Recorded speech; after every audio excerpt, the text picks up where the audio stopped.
Hi, my name is Ava, and today I'm going to be talking about the bad sides of binge watching and social media overconsumption.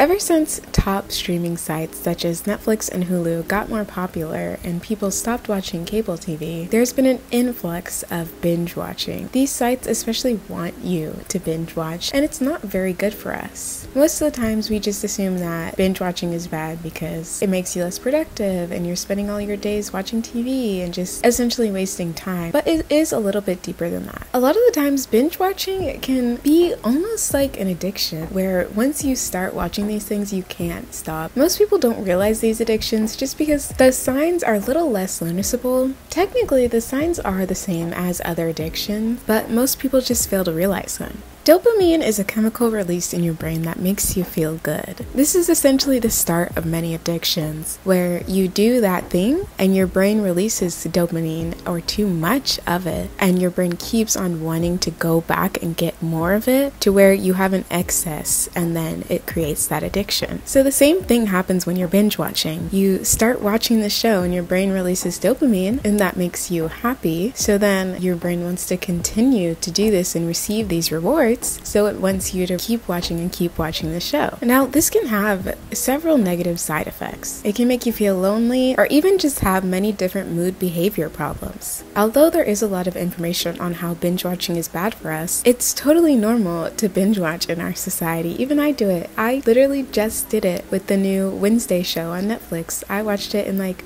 2 days. I'm not saying that you have to completely stop, but it's good to know that some of these things are actually kind of bad for us. Like I just said, I also binge watch and I also take in too much social media to where I'm someone who doesn't like to be in silence, and I felt that way even before I was ever on social media. But social media and just media in general helps me with that, and it's not very good just because like I don't want to be in silence, so then I'll watch a show while I'm doing my homework.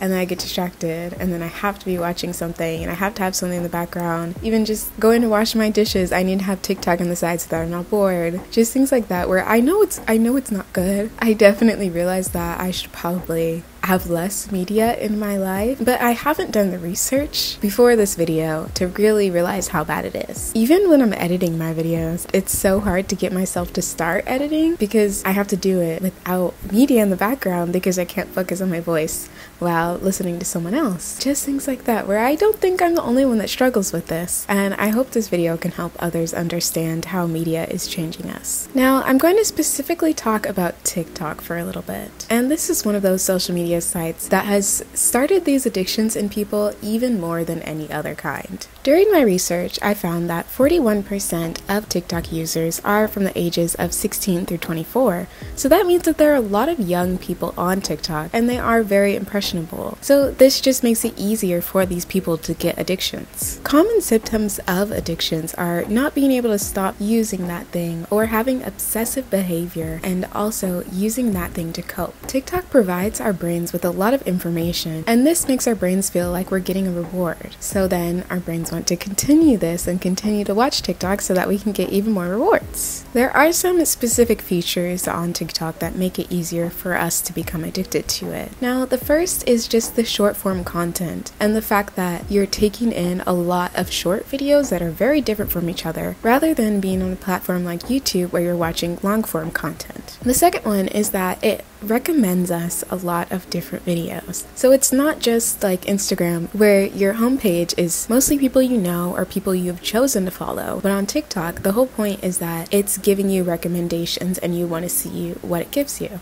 Now, the third part is that TikTok gives us a way to engage with the creators of the videos anonymously and easily. So it's easy to see a video and comment to the creator and have someone comment back to you. And I have realized this personally, where I used to never comment on videos and I still don't like to comment very often. But when I do, if I get a top comment where a bunch of people are liking my comment, or when the creator responds to me, I get so excited and it's so fun, and that makes me want to comment even more and be on that platform even more because they notice me and it's fun and it's like I'm talking to someone. Like I talked about dopamine before. Your brain receives dopamine every time you get a like on your post or every time someone comments back, just like how I told you guys that I enjoy people commenting back on my comments. So your brain just gets happy when that happens and it wants to do it over and over again, which is why people often have problems limiting their time on social media. Most social media companies know that people are getting addicted to their platforms, but they use this to their own advantage. They purposely try to make us even more addicted to their platform, and they do this because they make money from people using their app. And it's easier to get people on your platform if they're addicted to it. That's very harmful though, because a lot of people don't know that they are addicted to social media, and they also don't know that these companies are purposely trying to make them addicted to social media. A lot of us just need to get a little bit more informed about how these companies are trying to trick us. And just ways that companies try to get us addicted, they're not really hiding it, because most people can tell that other social media companies are trying to be like TikTok or trying to integrate some sort of short form content because they realize that TikTok is so addictive and they want to be the same way. Because if they have a bunch of people using their app, then they can sell more advertisements to us and make more money. There is a way to free yourself from these addictions. And a way to do this would be to go on a digital detox. A digital detox is when you stop using all forms of social media, or you at least limit it. And this is not just with social media, but just the media that you use most. Now, some sources say that a detox won't work unless you completely delete all apps and you never touch them ever again and you just stop everything. I do also realize that that's very hard, and I haven't done that before, so it's good to take baby steps. Maybe just try to set a limit on your apps. For example, only going on TikTok for a half hour a day rather than 4 hours a day. Just little things where it's feasible to be able to do that rather than just cutting it cold turkey and stopping completely. My two goals are to try to have less background sound, because a lot of the times I'm not listening to music in the background. That would be fine. I'm watching a video in the background, I'm listening to a podcast, I'm watching a movie. I have something in the background that's not just like regular music. So my goal is to just have less background sound and to also use TikTok less, because that's my main app where I am always on it. I'm on TikTok in the bathroom. I'm on TikTok while I'm washing my dishes. I'm on TikTok while I have ads on Hulu.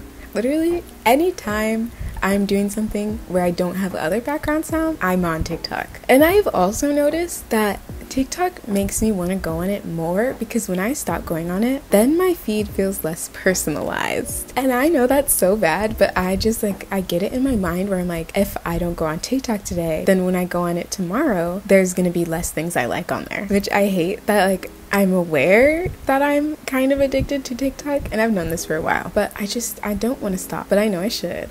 I'm not gonna cut it cold turkey because I like to be in the know. I like TikTok, it's fun, but I do want to go on it a little bit less. Well, I hope that you guys got some good information out of this video, and that maybe if you relate, it would give you the courage to take some steps to have less media in your life. Now, if you liked this video, leave a like and comment down below what your most consumed media is. Thanks for watching. Bye!